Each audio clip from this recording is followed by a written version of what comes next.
आज से लगभग 350 वर्ष पहले परमेश्वर का एक दास था मैथ्यू हेनरी के नाम से।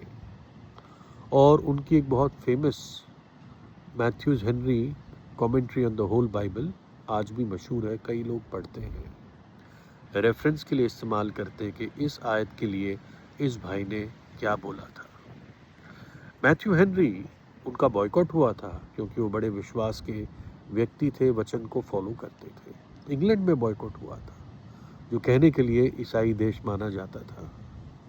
एक बार मैथ्यू हेनरी के यहाँ चोरी हो गई, या तो उनको घेर कर उनसे बटवा चुरा लिया गया, या क्या घटना थी नहीं मालूम है।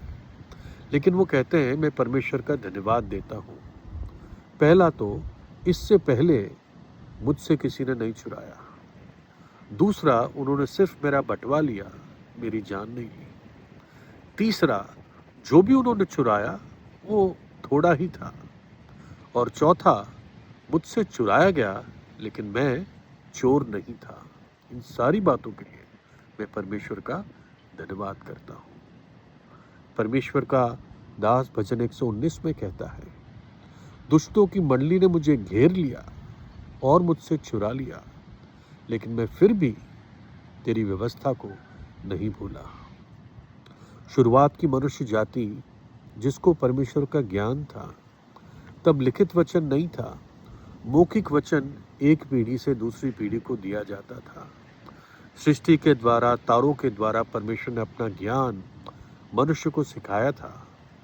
लेकिन क्योंकि मनुष्य के अंदर पाप का स्वभाव है, मनुष्य उस अपने पाप और अधर्म के कारण परमेश्वर के ज्ञान को, अपने विवेक को, उस सच्चाई को अपने अधर्म से दबाता रहा।